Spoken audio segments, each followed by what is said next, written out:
Ay kaming coins para mo, kunwari, di kami kanong pag-rent apartment.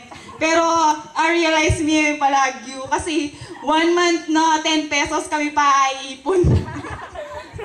Tsaka, pinala pa mong ribis ko. Tapos ngayon, di ba, 18 na, balutan ng mali, tsaka is 2, balutan na, bakit tamo pa na yung mga kamwa?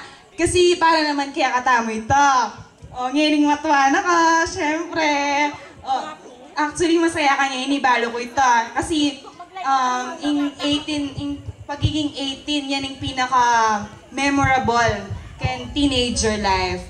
Rochelle, stay God-fearing kasi ito yung maging kaya ka, maging light path para kayong success mo.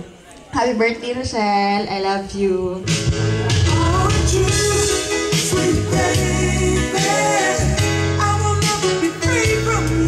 Okay, thank you, Ms. Jansen. Next, we have Miss Ruth Cruz.